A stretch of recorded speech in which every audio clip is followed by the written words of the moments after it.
Less hassle baka mo. No more hassle na.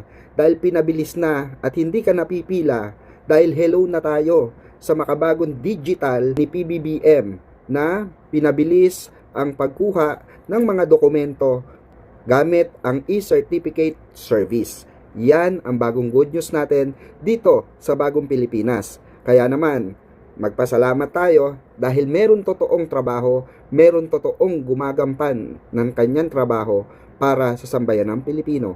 Walang iba kung hindi ang ating mahal na Pangulong si PBBM, 'di ba?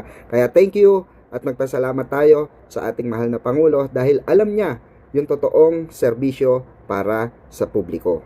Di po ba? Kaya maraming salamat, mahal na Pangulo, sa e-certificate service. O ayan mga kababayan ha. Right now we have 84 outlets, so they can line up, but with the e-cert, they do not have to line up. So it's another option, and it's the way to go. We go digital using the PSA e-cert. Ma'am, mas tipid sa oras at mas tipid sa gastos. Matipid sa oras because hindi ka napupunta sa mga outlets physically, you don't have to line up, you don't have to commute. So maraming masisave na time. So like for example, employees, you do not have to travel and be absent from work. You have to just, at the tip of your finger, you can already apply for your e-cert. And ang importante din dito, aside from being digital, you go green, no? Sinabi rin kanina that we also become friendly to our environment. Kasi hindi na tayo magko-commute o hindi na tayo gagamit ng ating sasakyan. So less carbon footprint ang ating objective.